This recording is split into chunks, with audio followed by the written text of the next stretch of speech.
Okay, welcome everyone. My name is Dr. Hyman, and I want to welcome you to this first and very special creative conversation. And this evening, we are so blessed to have a very special author. Let me tell you about our purpose here right now.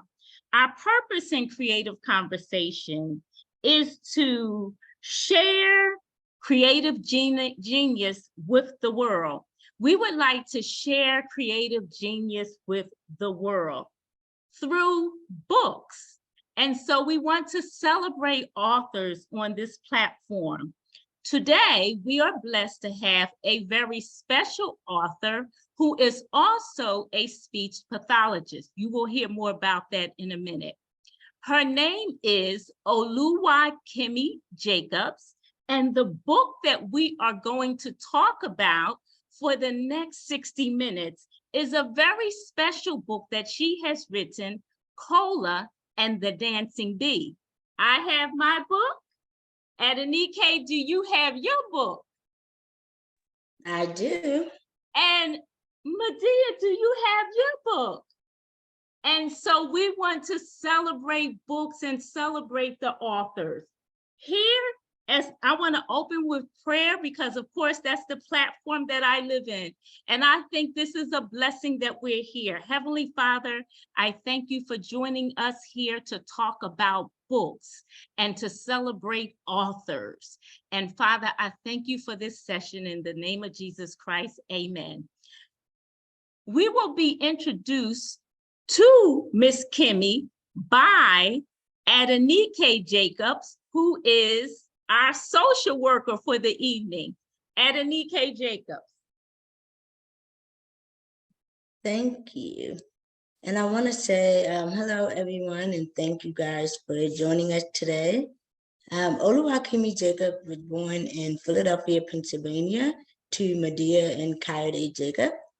Oluwakemi is the granddaughter of the late Annie Hyman, who founded the Pan-African Studies Community Education Program at Temple University.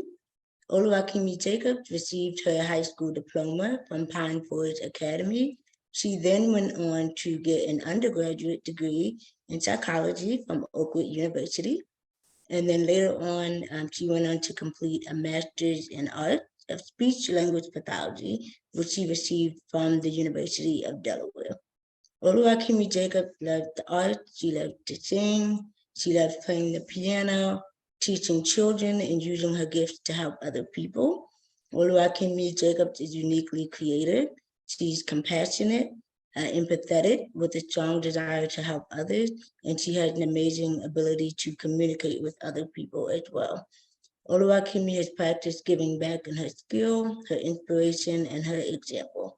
So without further delay, I will let Dr. Hyman take over. If you have any questions, you can put them in the chat, and we will answer them after the interview. Thank you. Thank you. Thank you. And now I would like to ask Kimmy a couple questions, Oluwakemi Jacob, a couple questions. And my first question, Kimmy, I read this book and I even purchased this book for one of my students. And I was so enthused. And what came across my mind is what inspired Kimmy to write Kola and the Dancing Bee? Okay, so first of all, everyone, thank you for coming. I'm so happy to see everyone. So what inspired me to write Kola and the Dancing Bee? First off, being in grad school, I worked with students, I worked with adults as well. So like from ages 5 all the way into like adulthood. And I noticed with my little kids that there weren't a lot of materials that were like all inclusive, that made them feel like, you know, they were just having fun. So I wanted to create something that was a therapy material, but also was really fun for the kids. Because speech therapy, it can be really hard, especially when you realize there's an issue, you're going to these sessions every week or even twice a week for some kids. Sometimes it can just be boring. It could just be a drag. So I wanted to create something that's exciting. And then with the population I work with now, I work with kids who have special needs. And the book not only has speech and language concepts, there are some social concepts too. So things like inclusion, things like empathy. And then so a lot of the sounds, and I'll read part of the book later, but a lot of the sounds, they are called stop consonants. They are a particular class of sounds, and we just call them stops because the air releases and then you stop. So like the sound puh, it's like a burst of air and then it stops. Okay, so a lot of the words, they're like practice for like drills for stop consonants, but then there are also some other language concepts, and then there are the social concepts. So all these concepts compiled into one book. I really think reading this, they wouldn't even feel like they were doing speech therapy. So that was my inspiration. Amen. I'm really excited that what you did is you saw that there was a need and you fulfilled that need. And that's what we do as educators. Our entire goal is to fulfill the need of the students that we work with. And so I really appreciate that. And so I would like for you to tell us, what was your process in terms of the development of the book? Because you're looking at this book is through the lens of a speech pathologist. So how does a speech pathologist come to write a children's book? Because you could have written a textbook, but you wrote a children's book. So what was the process that you used? So it wasn't actually like a long process in terms of writing. So writing it probably took about, I would say, 2 weeks. 2 weeks? Yeah, it was really fun. And I had the concept, I knew what I wanted to do, like that I wanted a child to be afraid, because I know what I'm working on with my kiddos. So I wanted these feelings involved, and I wanted them to be narrating. So like throughout the book, you'll see a child actually telling a story to his dad. And that's what I'm working on with some of my students, like what happened next, what happened at the end, So you can see a child telling a story in the proper way. And then, so I wrote it, it was super fun. I wanted to make sure it rhymed, and I wanted to make sure there's fun sounds. At some point, I'm gonna actually have this book on YouTube with like a song playing, because there's a particular song, if you read it, that goes throughout the whole book. So my process was just making sure everything rhymed, fun, very simple language. And then I will say that the hardest part was just having the illustrator draw exactly what I wanted. That was really hard because I wrote everything down, but like, as we know, everything that you write and ask someone to do, they're not always going to see it the way it is in your head. So that was really hard. So there were a number of revisions, especially for the illustration, but that the illustrator did an amazing job. And then yeah, getting it edited. Then I had to make sure it was like according to Amazon standards. So I had to get somebody to do that. So that took months. I would say maybe, let's see, the book probably took like 7 months altogether with all Wow. that I had to do. Yeah. Well, can you talk about, in terms of a part of the process of an author, like how did you decide on the name of the character, Kola? And how did you decide on the dancing bee? And how did you decide that dancing bee, once we start reading the book, is actually a female character? So how did you decide the name, the dancing bee? I mean, why is this bee dancing? Why is this bee not, reading or playing the piano? So how did you decide? How did you connect those dots? So first I'll start with the name of the character. So Kola is a Yoruba name, just like my name, Oluwakemi.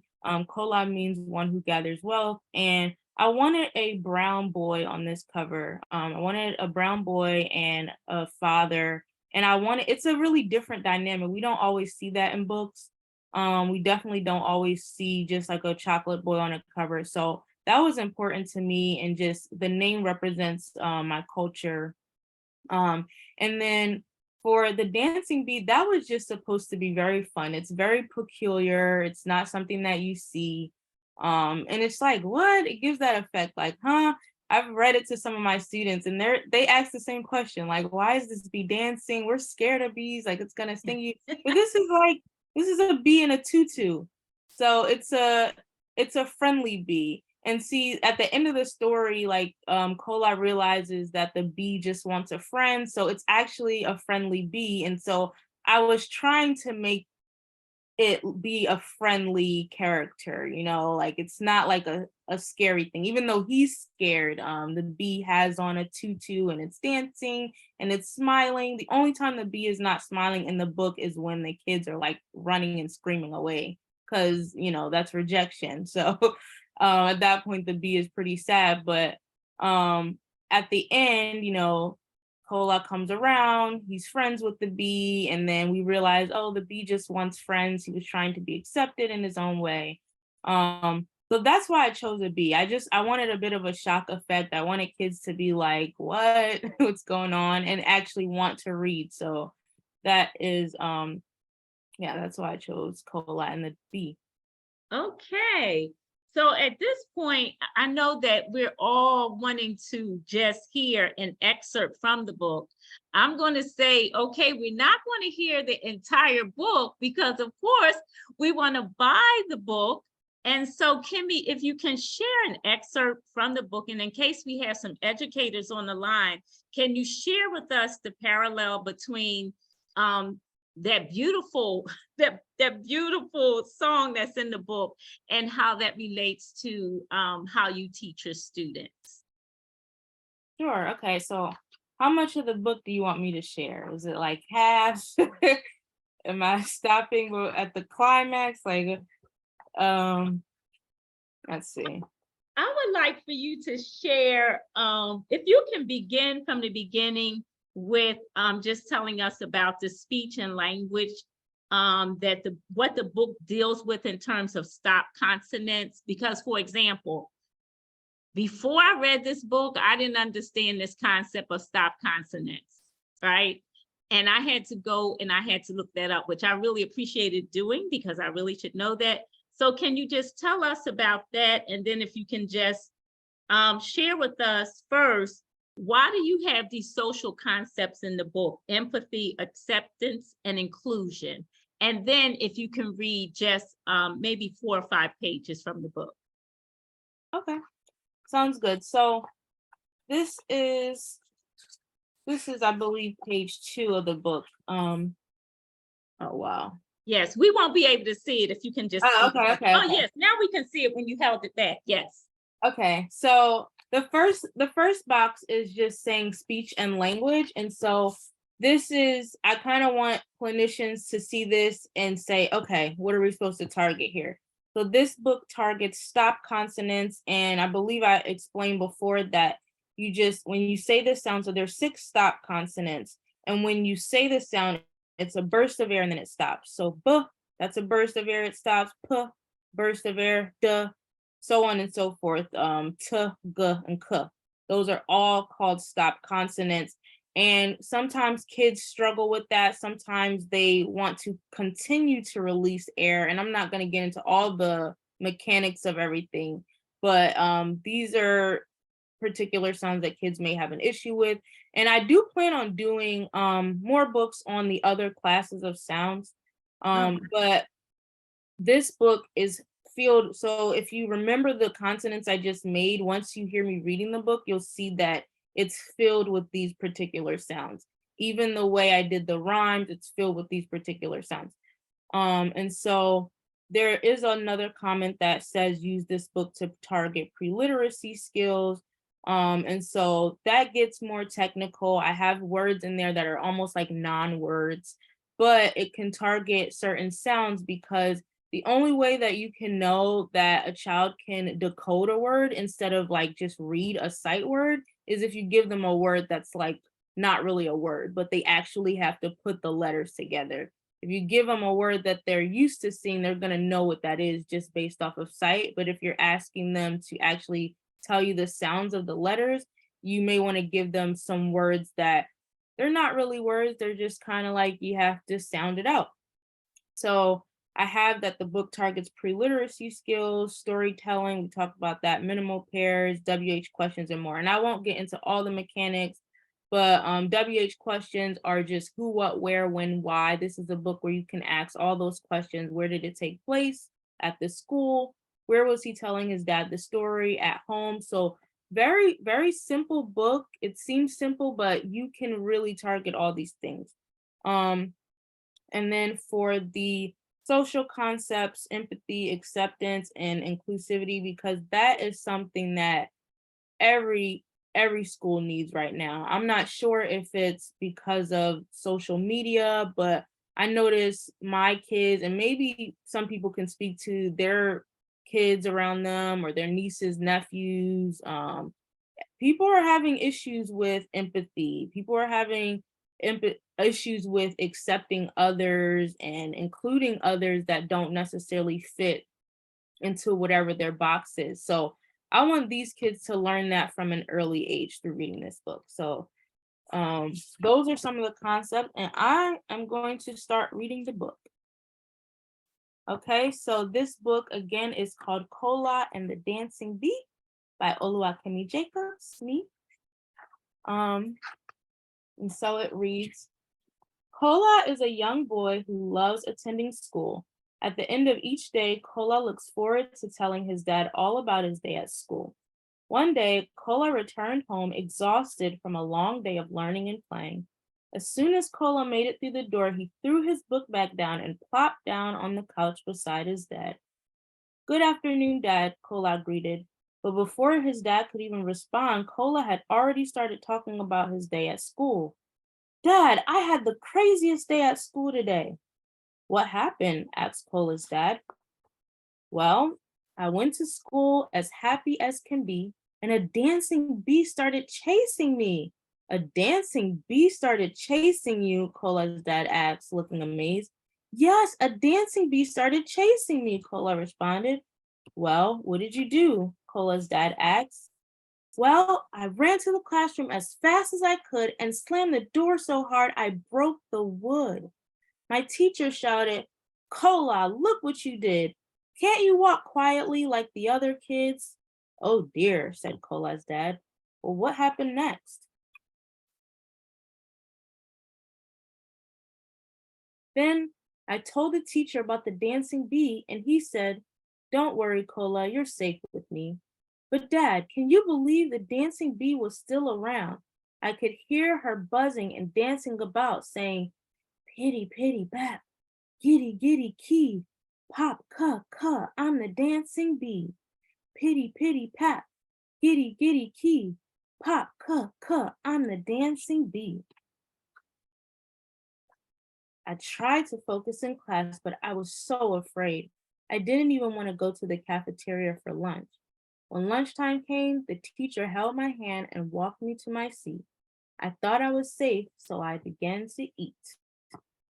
But suddenly, I heard the softest whisper. Pitty, pitty, bap, giddy, giddy, key, pop, cuh, I'm the dancing bee. Pitty, pitty, pat, giddy, giddy, key, pop, I'm the dancing bee. Slowly, I turned around and there she was. The dancing bee had caught up with me. I jumped up from my table and screamed so loud that I almost scared everyone in the crowd. All the kids began to cry and scream. One said, Dancing bee, you are so mean. And I'm going to leave you on that cliffhanger. Dancing bee is so mean. So we're going to really find out if the dancing bee is mean. And Kimmy, I love the pictures in this book. I really love the pictures in this book. I think this book could be a film very, very easily. And so at this point, what we're going to do is we're going to take questions from everyone. And if you have questions for Kimmy, you can raise your hand and unmute, or either you can put your question in the chat and Adenike will read your question. So now we'll take questions from everyone.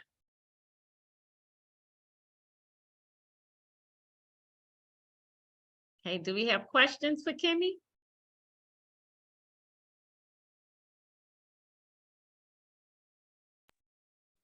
Not yet. I don't have any questions, but I have to say as you were reading, I was thinking this would be such a cute cartoon. But I know that's, very difficult to do, but it's possible. But yeah, it's funny when you mentioned that, Ramona, because that was the first thing I thought. I thought it would be just an adorable cartoon. Yes, I think it would be a great cartoon also. Hello, I have a question. Yes. Mr. Duncan here. I'm just wondering, how long has Oluwakemi been a speech pathologist? I have been a speech pathologist now for a year and 4 months. Okay, with that experience, a follow-up question. With that experience, oftentimes individuals who see a challenge create a solution. Just like when we were actually going through the earlier parts of emancipation, we actually created or invented things in order to make life easier for our jobs. How easy has this book made your job? That's a great question. Yeah. You know what? That's an interesting question because I think, well, I've learned so much in grad school. I learned so much when I was doing my internship and externship, but even the fact that I can write a book like this with all these concepts, it kind of shows me that I got it. I get it. There were like certain gaps, but like now I get it. And this book is like a symbol of that. And it has made my job easier. Not just because of the book, but also easier for me to find great materials for my kids. And just find fun things, create games that's gonna help them, have fun with working on their sounds and their targets. So great question. Okay, we have a question from Myra and then Vanessa Russell.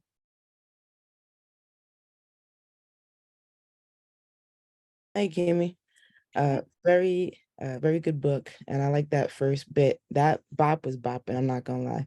I don't know if you were dancing while you was doing that part. My question is like, did you always want to write a book, or did this challenge just inspire you to like kind of solve it with the book? To be honest, I always wanted to write a book. I just didn't know I was gonna do a speech and language book. Okay. Was it always going to be a kid's book or just any book? Any book. And honestly, even though I will go on to write more kids' books, I also want to write adult books too. So stay tuned. Sky's the limit.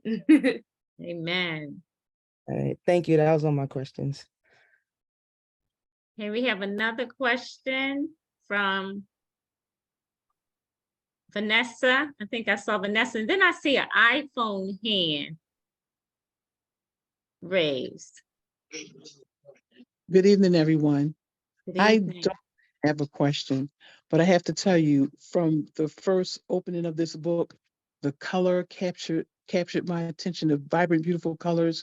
The pictures were illustrated beautifully, and I couldn't put it down till I finished it. In fact, I read it to my great nephews and nieces, and I'm waiting for their copies. I applaud you highly.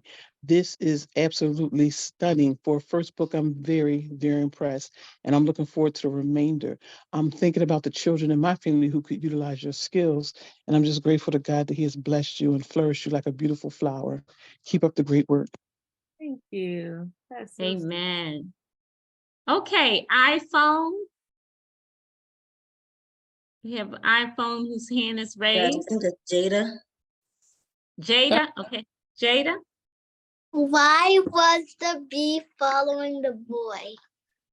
That is such a great question, Jada, and thank you for your bravery to even ask the question. So the bee was following the boy. I guess I will give you the spoiler. I already told you guys, but The B didn't have any friends. He wanted to make some new friends. So sometimes when we want to make friends and we're in a new place, we may not know what to say or what to do.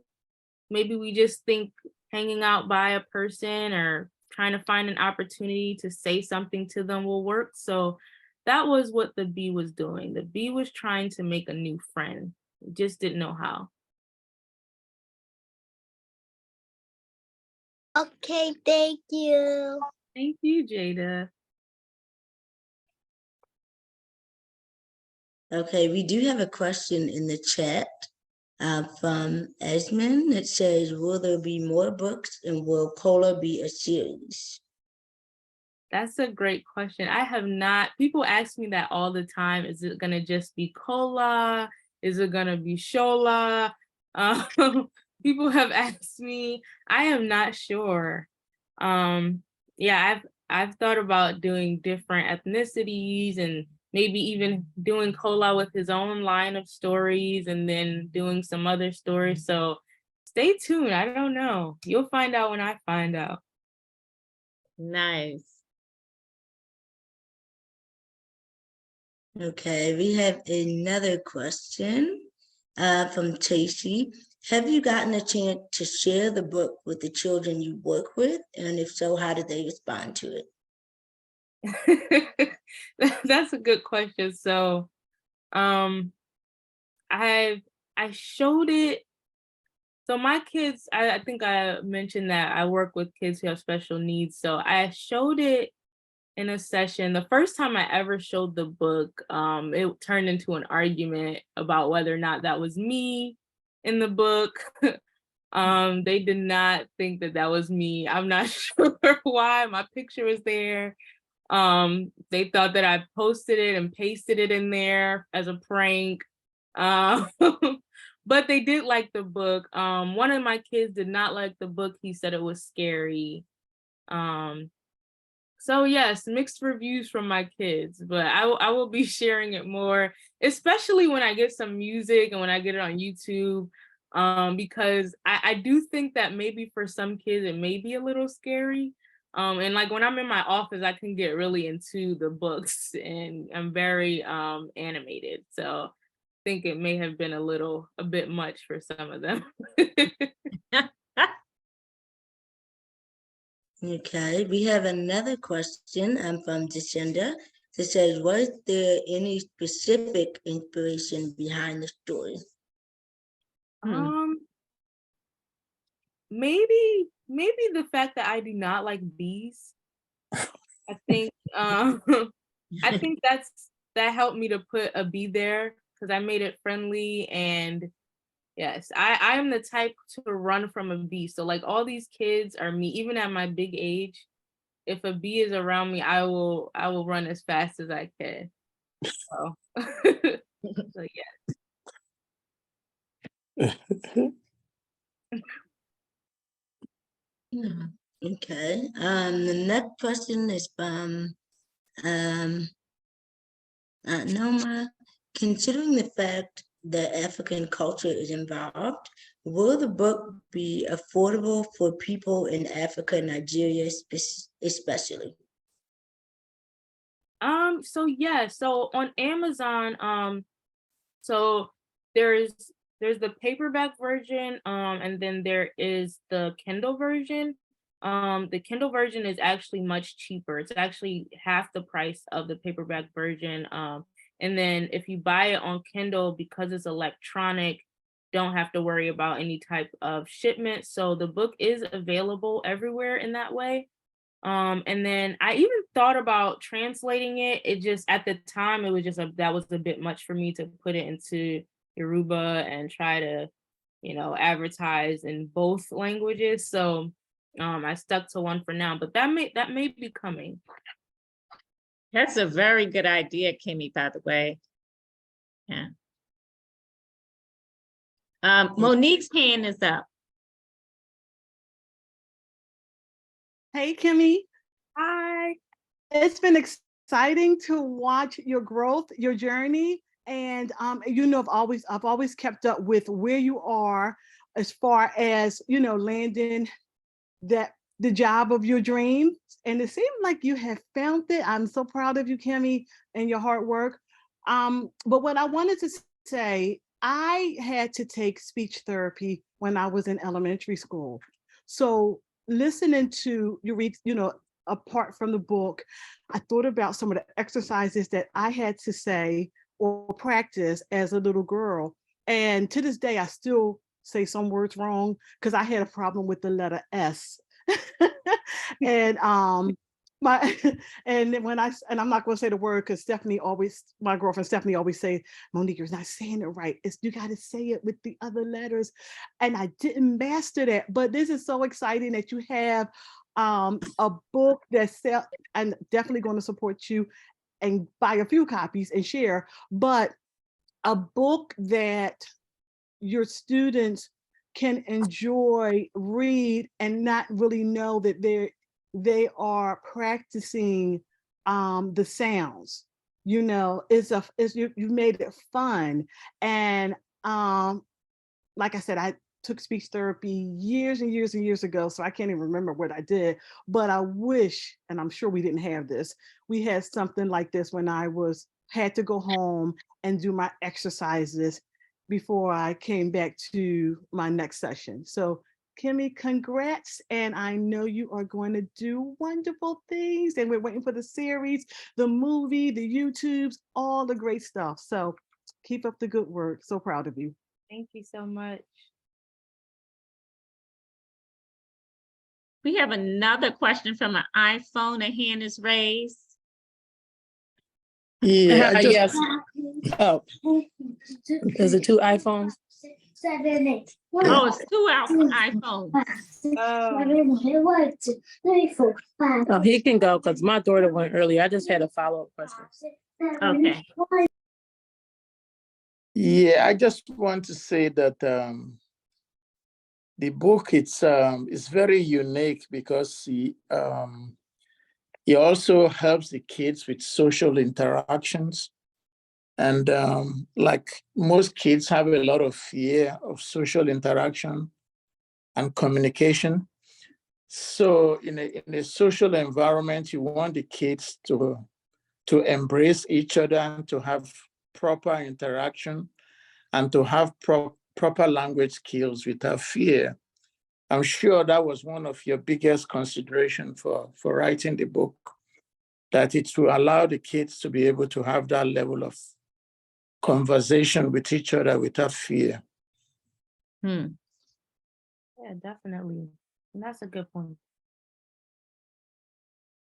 I had a question, Kimmy. When you share the book with young people, do you have them repeat those sounds that you have created in this book? Yes, I do. But with my kids, I repeat the sound first. We have a big mirror in my office. Oh, They can look at me or they can look at me and then they can look at me through the mirror and they can look at themselves and make sure they have the proper placement for the sounds. So I do a lot of demonstration. We call it direct modeling. But yeah, so I will say it and then they'd repeat it. And I wouldn't make them necessarily repeat all the sounds unless they were at that level, because it can be really hard if this is something that you struggle with. But it definitely is something that we would keep reading. And then once they get the gist, they can keep saying it as much as they want.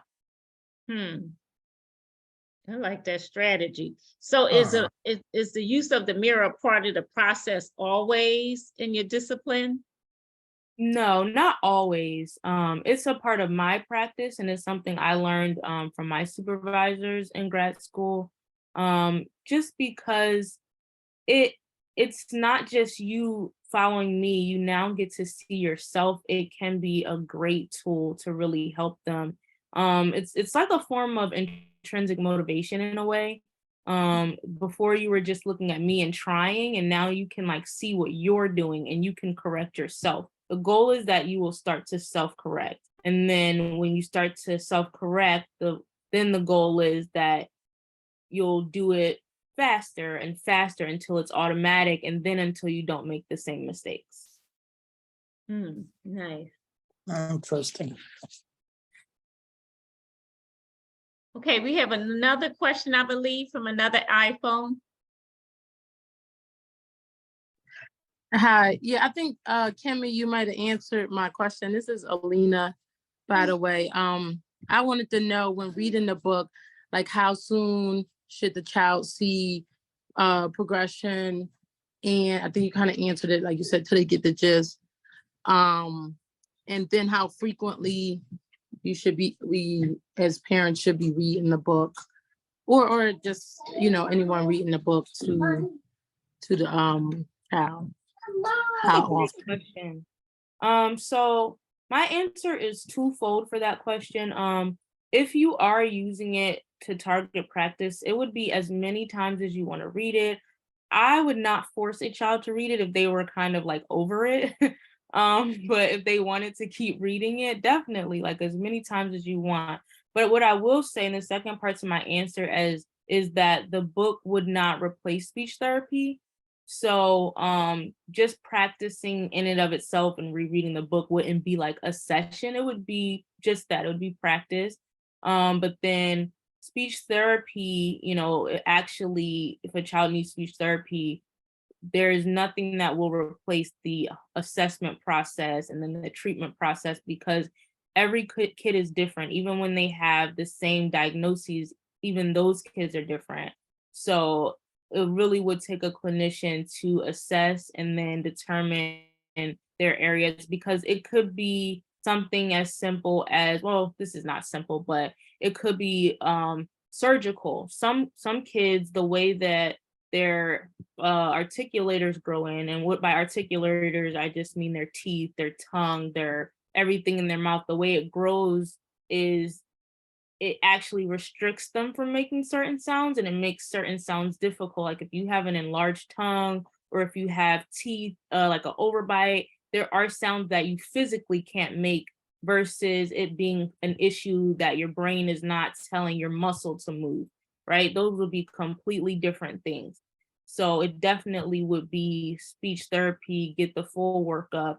And then with speech therapy, depending on if it's in the school or if it's in the hospital, it could be 1 to 2 sessions per week. But then, yes, if this is a material and this is what you're using and your child struggles with these sounds, as many times as they want. Like I would probably use it even once a day if they really like it. If they don't, obviously, like, don't force it.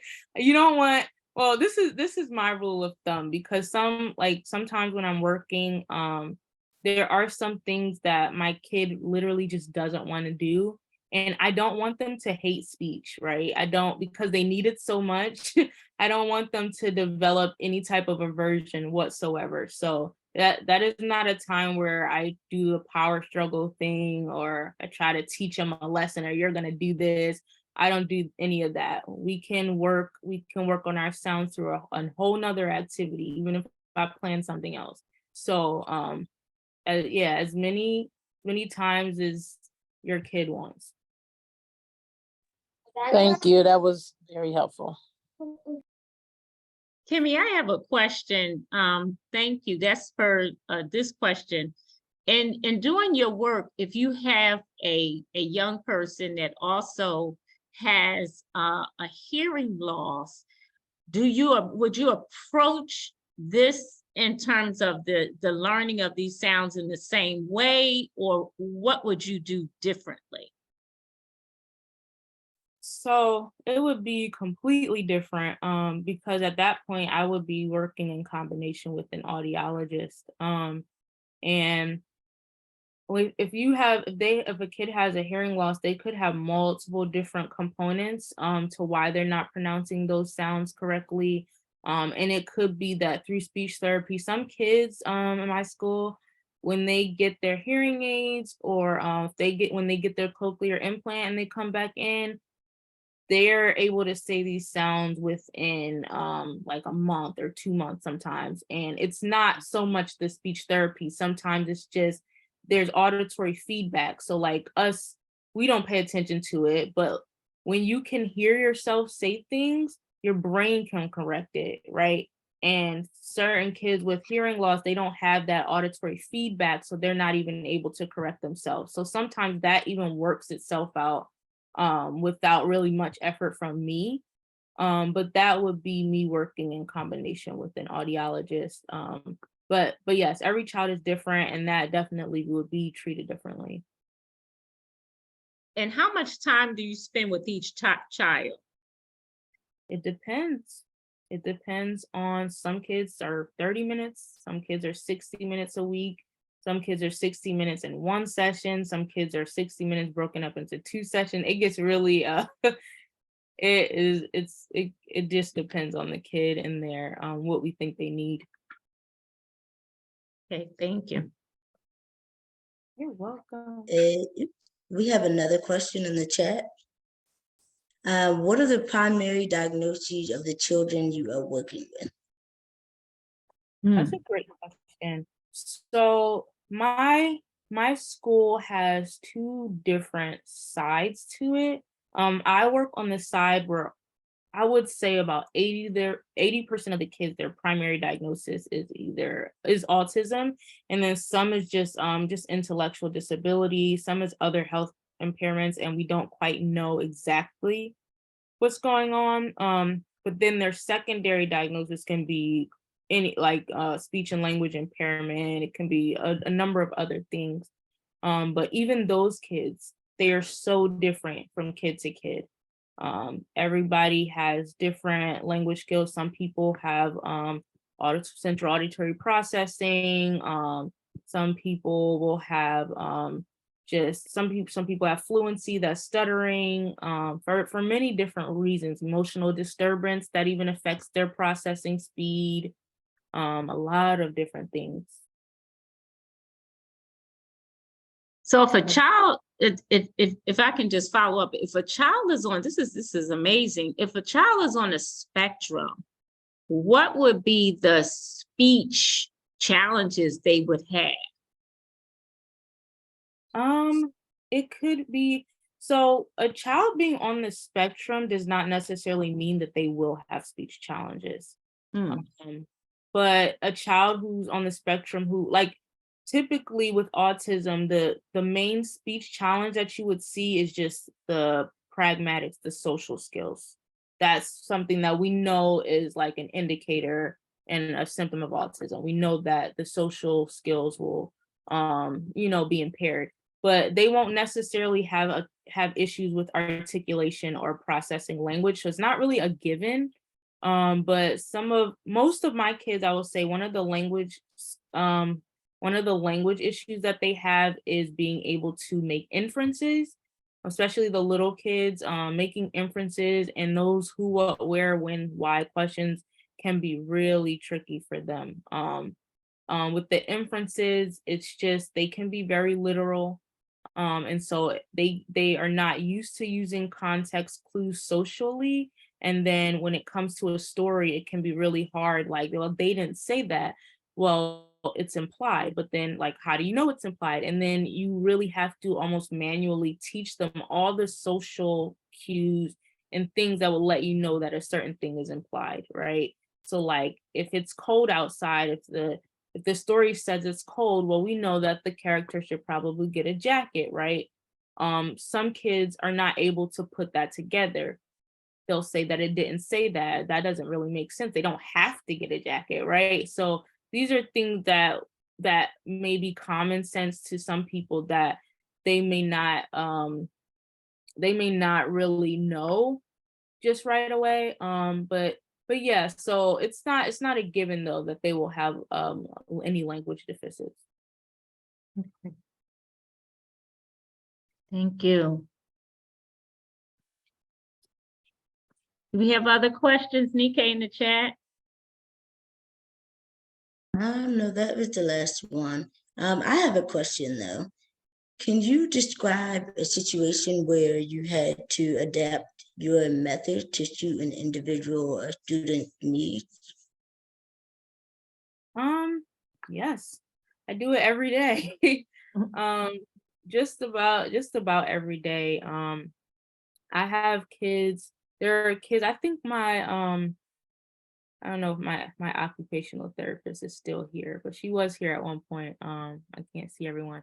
But there are some kids that are very sensory, which means that they have needs like they will need I really try to pay attention to my kids. So there are some kids who don't like loud noises, and I can be really animated, especially if I'm like into it. I've had to put headphones on a kid because they were like refusing to answer. Oh, she's here. Yeah, so I would put headphones on a kid, or I've worked with, when you asked me if there's anything I had to change, I thought of her because we are always trying to collaborate, because some kids, they don't want to do speech. They know they'll have to sit down, or they'll have to think, but they like her sessions, like the occupational therapy, because they're like, it's like hands-on. So sometimes I'll have to just model for them. Like if they have a communication device, that's one thing I didn't talk about. Some of my kids are nonverbal and they use devices. So I don't know if you guys have ever seen, they look like iPads. They can be kind of bigger than iPads and it'll kind of talk for you. Some people call it a talker, but we call it a speech generating device or just a device. And so some of those kids, we are just simply trying to get them to just use the device. So speech therapy could be me just talking to them the whole time and just showing them how to use it and just saying, I want this, or just showing them how to make those sentences. And they might be in occupational therapy playing around. And so they don't think they're getting speech, but really they are learning how to use their device. So it just depends on the kid. I go outside sometimes, I'll go to the playground for some of my difficult kiddos. Yeah, we do speech anywhere. Hope that answers your question.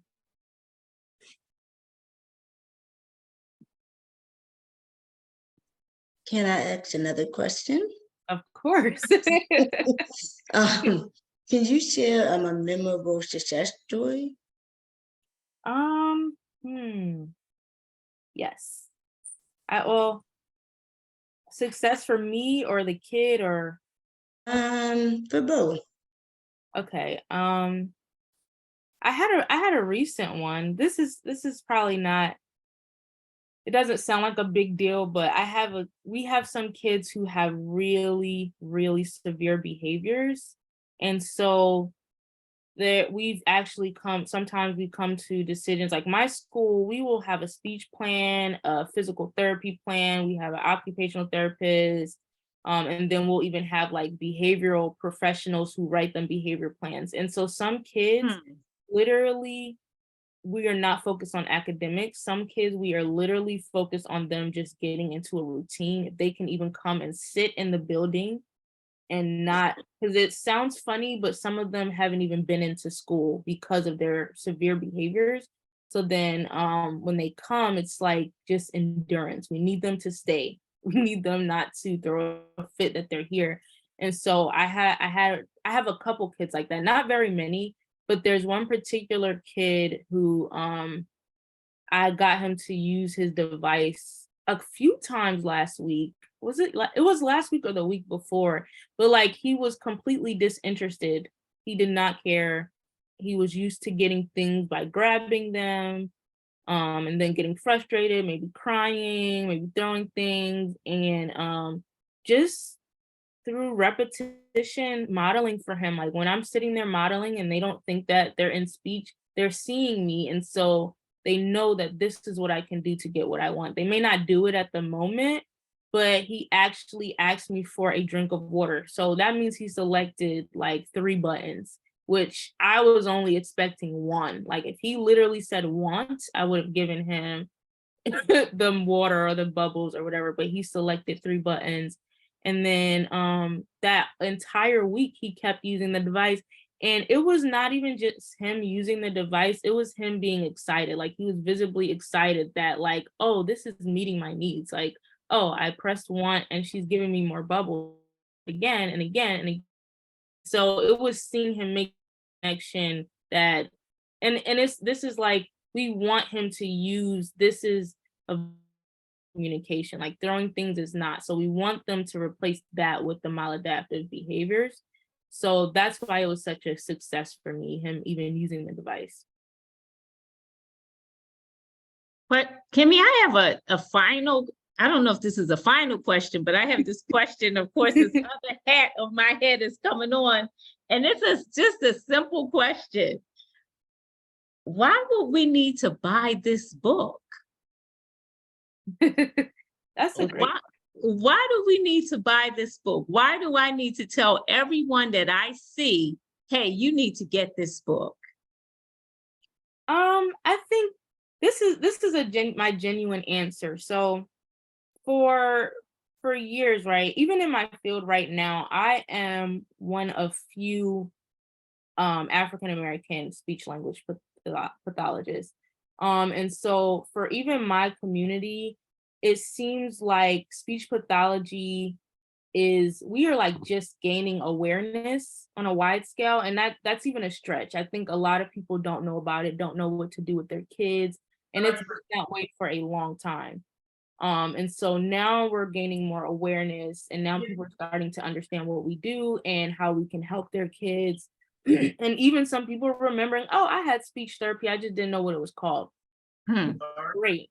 I would love for people to know, like, if you're paying for medical insurance, your medical insurance covers a speech language pathologist for your child. So this is a medical need as much as it is academics. It's communication. It is medical. There are mechanics to it. And so I think this book, getting this book out to our community and everyone will, one, obviously help with practicing their targets. It's not just, again, people who are struggling with those sounds. There's also language concepts, there's social concepts. So this book will just help your kid understand how to interact with other kids. If they're struggling with language concepts, there's some in there, and then the articulation, but then also it's awareness for our community as well. It's awareness, understanding what speech and language is. I put certain terms in there so that people could go look it up.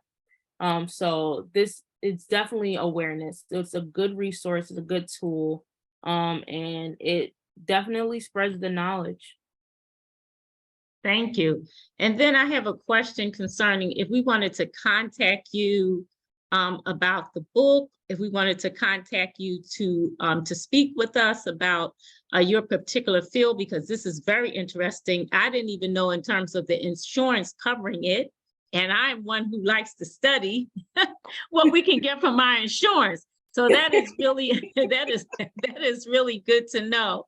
So can you, if we want to contact you about the book or about possibly speaking about this field, how can we contact you? I would like to put that information in the chat. Also, everyone in the chat, Adenike has put the Amazon link where you can purchase the book. She has put that in the chat. And so you can click on that, or if you can't get to the chat, Kimmy, how can we contact you? Okay, so I will put my email. Oh, if you can't get to the chat. So my email is kemijacobs00@gmail.com, and I will spell that. It is KEMI, oh, it's in the chat, KEMIJACOBS00@gmail.com. I also have a number that I can give you. This is my professional number, so it's not my cell, but it will come to me. And that number is 856-431-3705. 3705? Yes. Okay. Okay. Someone put it in the chat. Thank you. Okay. Thank you so much, Kimmy. Do we have any final questions or comments for Kimmy? I have another question. Okay, and also Myra. Okay. What advice would you give to other aspiring writers? That's a great question. That will be our final question. To aspiring writers, I hope I don't get sued by Nike, but just do it. Seriously, just do it. Like, write the book. If you've written the book, there is YouTube University. That's really how I found out or even got tips, and you'll find out what works for you. Like I put my book together on Fiverr, which is a freelance site. But there are people to help you. There are people who are giving free information in this day and age. It wasn't always like that, but it is. And so it's not something that can't be done. You just have to have the will, right? And just do it. So yes, and contact me if you want to create a book or want to know how to get something on Amazon or something like that. I'm definitely open to helping and having that discussion. Okay, is that it for the questions? Folks, on behalf of Creative Conversations, Dr. Ramona Hyman, that's who I am. I'm a Roll Tide lady. On behalf of Creative Conversations, I just want to thank everyone for being here. We will have a creative conversation once a month, the third Sunday in each month. I want to thank Kimmy for being our very first writer and for really giving us some very insightful information. Our role is to inspire writers and to inspire books. I hope that this has encouraged everyone to purchase the book. And also to purchase the book for people who you believe need the book, and also to share the book and the link with everyone that you see. Kimmy, from my heart to yours, I really thank you for your work. I thank you for being a speech pathologist, and I thank you for this wonderful book. I purchased it for a student who is aspiring to be a speech pathologist, and she just loved the book. So I really want to thank you, and I thank everyone for taking this time, this hour, the 60 minutes of learning something about a new writer and a new book that is in our community. God bless, and may God keep you. Amen.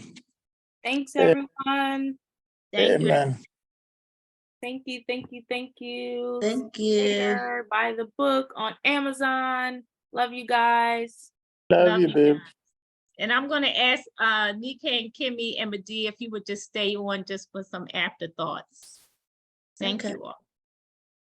So proud of you, Kimmy. Bye, everyone. Thank you, Bye. everyone. Thank you. Proud of you. Thank you for coming. Great job, Kimmy. Thank you. Excellent job. Yes.